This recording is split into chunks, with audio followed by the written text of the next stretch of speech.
So this was the smoking gun Blake Lively was waiting for, and it doesn't exist. Yeah, we've lost some talk. Hi and welcome to Flow Some Talk. I'm Tasty Flo, journalist, Hollywood truth teller, and your voice of reason in a town built on delusion. First of all, thank you to everyone who sent love to my little puppy Oscar. He's feeling much, much better. He had to pull a couple of teeth on Thursday, and I was devastated, and he wasn't feeling great, and my heart just broke for him. And if you're a dog owner, you know what I'm talking about, but he's fine now. So thank you everyone for your sweet words. Anyways, last week was kind of crazy. The Megyn Kelly story blew up and Perez Hilton was in court and won. That was pretty amazing. But anyways, back to Megyn Kelly. Because I have to say that I was a bit surprised that she was subpoenaed, because I feel like, why would you even bother subpoenaing someone that you know she's a reporter? She would use her reporter privilege, and most likely they would never get anything from her, which also Megyn Kelly confirmed in her video that she made about this last week. They didn't get anything. So why would they do that? And I think, again, this is just to show people that we go after everyone. If you talk about Blake Lively, we're going to drag you into court and make you pay a fortune in legal fees just to punish you. And that's exactly what they did with Megyn Kelly as well. She was pissed off, and for a reason as well. And then they created this like mess in the media. So first there were headlines with Megyn Kelly telling everyone that what she felt about Blake Lively, which was basically a narcissistic bully brat. Those were the words used a lot. So first, those were headlines everywhere. And then just a little bit later, Blake Lively's team came out and said, we never subpoenaed her, which is really a lie. They're trying to twist things around because of a technicality, because they actually subpoenaed her company that produces the show and does everything for the show. And they asked for Megyn Kelly's communications specifically, but they didn't send her a subpoena to her home address. So they didn't really subpoena her. I mean, seriously, I was trying to figure out why they came out so strongly and said that they never subpoenaed her.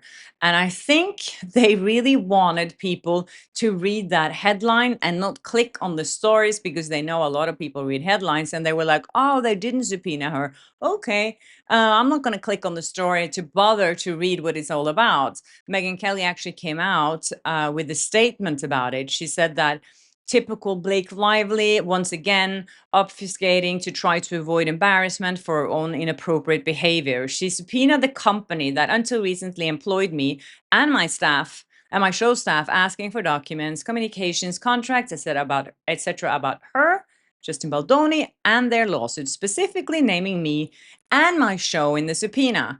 And then Blake Lively's team is saying, no, she's lying. Of course, Blake Lively's team knew that Megyn Kelly would use her megaphone and call out Blake Lively, because that's the kind of typical Megyn Kelly that we all know. So why would they want her to do that? And I think what they're trying to do here is just plant that little seed in people's minds that maybe Megyn Kelly was also a part of this smear campaign. So now people are like, wow, there's so many people involved in this smear campaign. You have Candace Owens and Perez Hilton and Megyn Kelly and all these content creators. Again, what they're doing here is trying to create an illusion of a smear campaign. It's so ridiculous at this point, especially because all the people that they have subpoenaed basically never said anything about Blake Lively until after she sued Justin Baldoni and he sued her back and came with the receipts. That's when people started talking about her. And that's really not what she was suing Justin Baldoni for. She sued him for a smear campaign that started in August last year and was supposed to end when she sued him.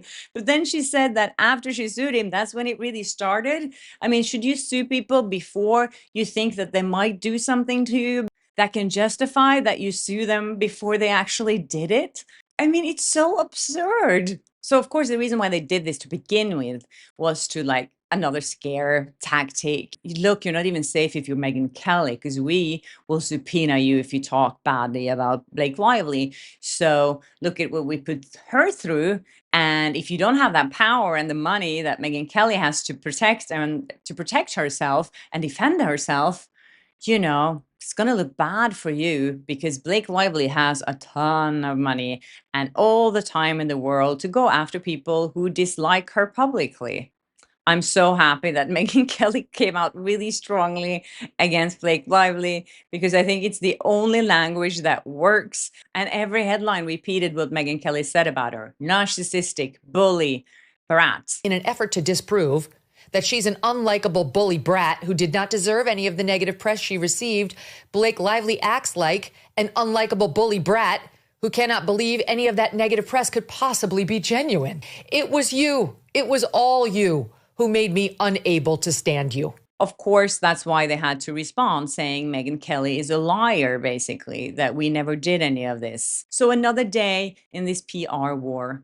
It's so ironic to me that Blake Lively keeps accusing Justin Baldoni's team of doing all these PR tricks. And that's what she does every single day. It's a new spin on the truth from Blake Lively's side every single day.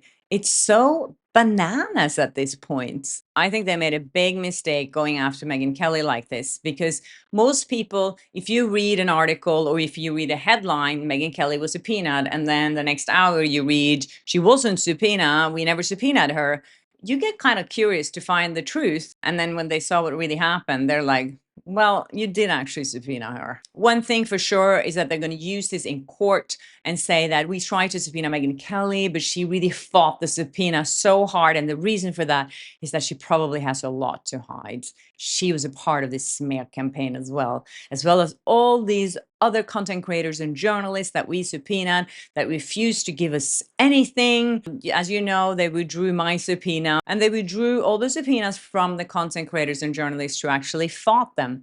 I have no idea what happened to the other ones. If they actually did get any access, I think some of these people probably didn't even know that they had subpoenaed their social media accounts. As you know, my subpoena was a little different than Perez Hilton's and Megyn Kelly's and Andy Signor's and Candace Owens subpoenas, because they subpoenaed them to get access to their emails and text messages and all this information outside of social media as well. For me, it was only Google and my YouTube account.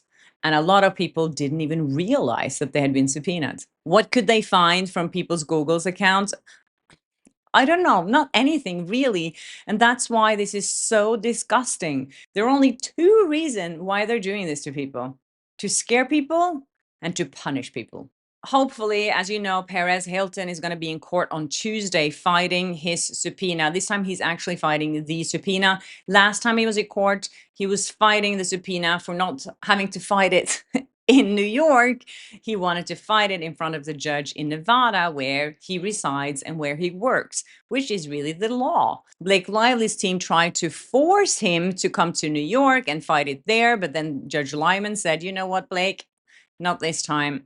I'm kicking this back to Nevada. So thankfully for Perez, he doesn't have to fight the subpoena in New York in front of Judge Lyman and Blake Lively's lawyers there. I did see a video that he posted this weekend on how stressful this has been for him, that he's so anxious about this, and it's really turned his life upside down. And I really feel for him, because I remember those few weeks that I was dragged into it.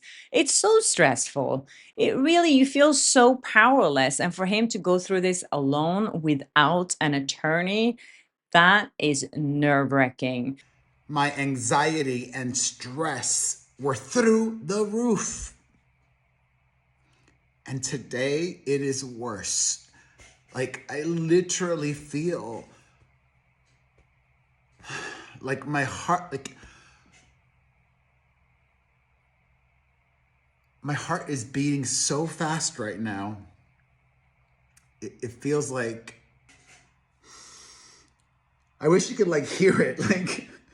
It's beating so fast, and I could hear it. I could hear it. I'm crazy. I'm so unwell, like legitimately. So, yes, again, show support for him on Tuesday. I know a couple of people that watch my channel are going to be there on Tuesday, and they promised to give me a report. So, I'll share that with you guys. So, yeah, and if you're in Nevada on Tuesday, I think it's at 2:15 p.m., same courthouse as last week. So, yes, fingers crossed for Perez. Anyways, as you know, there's been a lot of rumors about Ryan Reynolds deleting pictures of Blake Lively from his Instagram. I did report a little bit on this last week, and I did check it myself, and I couldn't really find any pictures of Blake Lively by herself. She was part of some like carousel now and then. Then someone pointed out that he did post this carousel about this football player that was leaving Wrexham, and he was really sad about it. And he did like this carousel of photos from the game and from this player, and Blake Lively was a part of that carousel. And that was a couple of days after her birthday. And for the first time in history of their relationship, Ryan Reynolds didn't post anything for Blake Lively's birthday.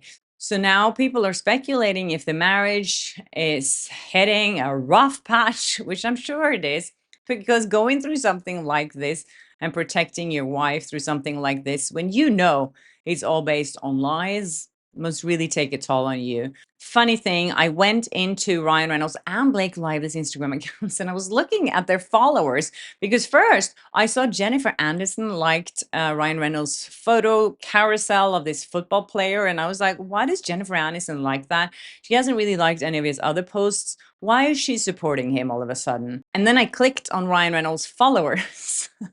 Something really funny happened because the more I scroll down, the more I realize 80% of the people following him that are visible are bots. And it's so clear to me because there's no profile pictures. And all of them, this is the funny part, all of them are following 20 people. Same amount, 20 people, 0 posts, 0 following them, and they follow 20 people. And then I went into Blake Lively's Instagram, and voila, same thing. She also have bots with no faces following her, and all of them have 20 followers. Isn't that interesting? I find it so funny, especially because they're accusing Justin Baldoni's team of using bots, while most of their own followers are obviously bots. Anyways, as you know, Blake Lively has been after Jed Wallace for a long time. He's the hired gun behind the smear campaign.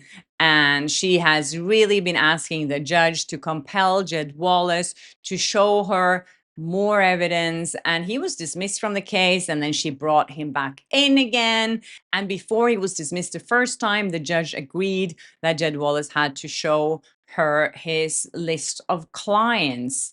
And I think now he needs to show all the communications he had up till February of 2025.